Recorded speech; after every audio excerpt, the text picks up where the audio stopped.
Seko nze waliwo ne yabaddankira ku bbo wange ngeze okutima amazzi nga ngamba mutuleetere Kabaka we mwamutta bwe wabaawo amugamba naye ggwe oyina bwino senga bakutwala ne bagamba oba balage we bamuziika oba we bamutta we bamuteeka oyo yamuntaasizzaako balaba Ssaabasajja nga ali kuno nga bagamba Katikkiro Kabaka mutwala jjanjabwe.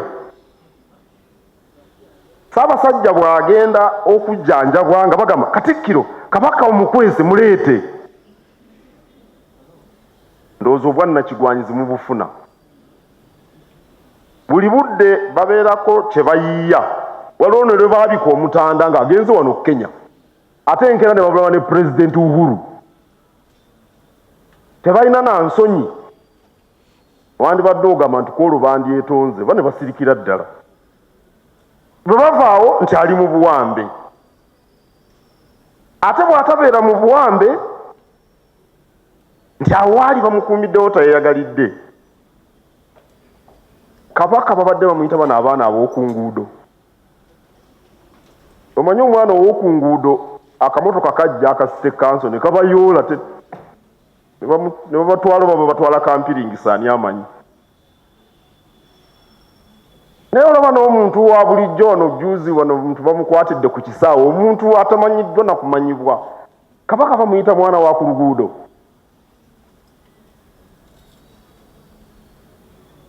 Abakola bino balowooza nti Abaganda bajja kwekyawa olwo beegugunge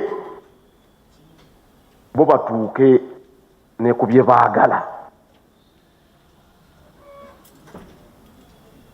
Ze musanze akozesa Kabaka ng'akapiira. Zimusanze akozesa Kabaka ng'akapiira.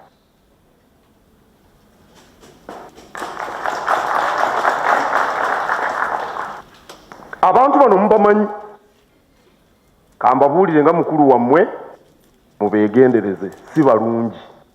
Kalema Kansinjo Kabaka wa Buganda Ronald Muwenda Mutebi owookubiri asiimye abaami wamu ne bazaana be kw'ossa Obuganda bwonna okutwaliza awamu olw'okusigala nga baddukanya emirimu watali era n'abasiima okuzibira amatu ebyo ebigenda bibungeesebwa abo abataagaliza Buganda nga beekweka mu ngeri y'okuba nti bagifaako nnyo. Ssajja Kabaka era musanyufu olw'okuba nti abantu ba Buganda tebakkiriza kutwalirizibwa bannakigwanyizi. Bannakigwanyizi abaagala okukozesa obukosefu bwa beene ng'akaggi bwe baagala okuyita okutuuka ku biruubirirwa byabwe. Tulina bannakigwanyizi balowooza nti embeera ya Kabaka ke kaggi mwe banaayita babeeko bye baggusa.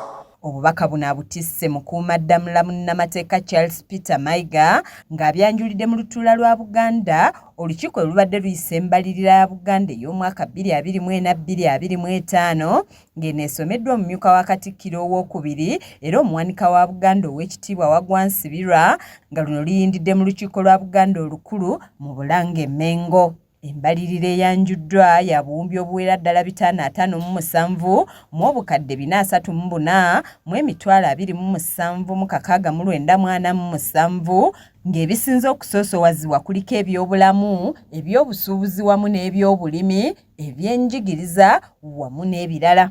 Ebyobulimi, obusuubuzi n'obwegassi biteereddwamu ensimbi zaako ne ziwera ddala obuwumbi 68 mu obukadde 937 mu emitwalo 48 mu 5,732 ng'ate ebyokusiga ensimbi n'okutondawo emirimu biteereddwamu obuwumbi 63 mu obukadde 58 mu emitwalo 97 mu 945 ng'ate okutambuza emirimu mu Bwakabaka kuteereddwamu obuwumbi 36 mu obukadde 986 mu emitwalo 84 mu 791. Mu lukiiko luno Katikkiro Mayiga mwasinzidde n'ategeeza Obuganda nti Kabaka si mulwadde muyi era ng'olunaku olw'eggulo yayogeddeko naye ku lukomo lw'essimu n'asiima abakulembeze olw'okuweereza n'amaanyi ng'ajjukiza Obuganda obutava ku mulamwa era n'asaba Obuganda okuwuliriza ennyo obubaka obukwata ku Mutanda nga buyise mu Katikkiro ye mwennyini. Kabaka si mulwadde muyi era tali ku ndiri. Akawungezi k'eggulo nayogeddeko ne Beene ku ssimu.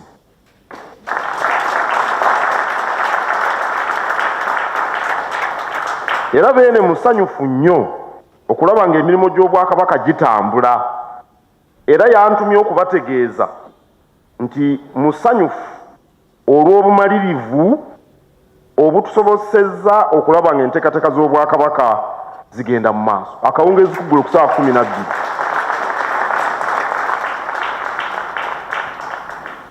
Ssaabasajja Kabaka era musanyufu olw'okuba nti abantu ba Buganda tebakkiriza kutwalirizibwa bannakigwanyizi. Bannakigwanyizi abaagala okukozesa obukosefu bwa Beene ng'akaggi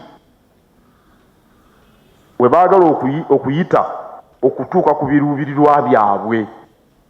Tulina bannakigwanyizi balowooza nti embeera ya Kabaka ke kaggi mwe banaayita babeeko bye baggusa.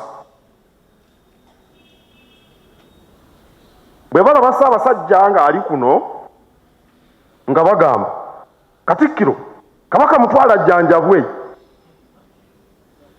Ssaabasajja bw'agenda okujjanjabwa nga bagamba Katikkiro Kabaka omukwese muleete. Ndowooza obwannakigwanyizi mubufuna. Buli budde babeerako kye bayiiya. Waliwo ne lwe baabika Omutanda ng'agenze wano Kenya, ate enkeera ne babulawa ne Pulezidenti Uhuru. Tebalina na nsonyi. Wandibadde ogamba nti kwolwo bandyetonze ba ne basirikira ddala. Bwe bavaawo abakiise ab'enjawulo beebazizza Ssaabasajja Kabaka olw'okusiima emirimu gye baweereza Obuganda newankubadde ng'ali bweru wa ggwanga, nga basabye bannabyabufuzi okukomya omuze gw'okwesiiga enziro wabula bakuume obuntubulamu era babeemu n'ensa nga batambuza ebyobufuzi ebijjudde okuwuliziganya. Okukomya omuze ogw'okusiigagana enziro wabula babeere bantu balamu era babe n'ensa nga batambuza ebyobufuzi kibayambe okuwuliziganya.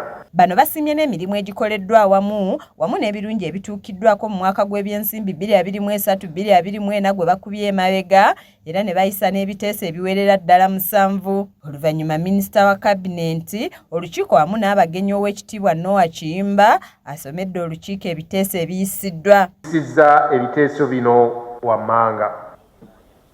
Ekisooka, olukiiko lwanirizza ennyinyonnyola eyakolebwa Katikkiro Oweekitiibwa Charles Peter Mayiga ng'ali wamu n'Omulangira David Kintu Wassajja